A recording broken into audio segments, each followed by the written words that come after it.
Imagine a warrior kneeling in total silence, about to cut open his own belly. His hands might tremble, but his face remains calm. He does this not because he wants to die, but because honor demands it. This is seppuku, the most terrifying and misunderstood ritual. In samurai culture, we have all seen samurai movies where a warrior calmly kneels, says a few poetic words, and then takes his own life. It looks almost beautiful on screen. But the truth behind seppuku is darker, stranger, and far more brutal than Hollywood shows. Seppuku was not just suicide.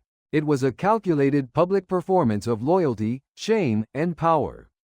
It could save your family from poverty, protect your reputation, or send a political message that shook an entire clan. In this video, we will break down how seppuku was really done, and why samurai believed that a slow, agonizing death was more honorable than living in disgrace. First, seppuku was a carefully staged ritual, not a sudden act in a dark corner. The samurai would bathe and dress in a clean white kimono, the color of purity and death. In front of witnesses, he would sit on tatami mats and write a short death poem.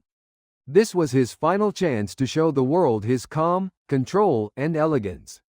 Even in the face of death, a short sword was placed on a tray before him. But he was not alone. Behind him stood another warrior, the Kaishakunin, an assistant chosen for his supreme skill. Their job was vital to step in at the crucial moment and strike the head off with a single, powerful blow.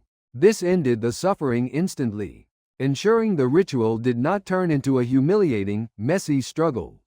So why would anyone accept such a fate? For a samurai, seppuku meant three very different things. First, it was a way to avoid capture.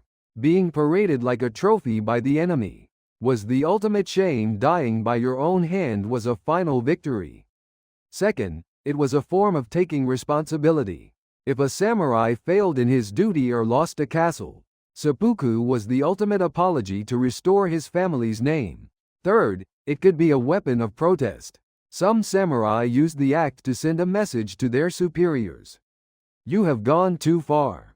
I would rather die than follow this path. Today, seppuku no longer exists as a real practice. What remains are stories, armor in museums, and the Bushido spirit. But seppuku reveals a brutal truth about Japanese history for these warriors.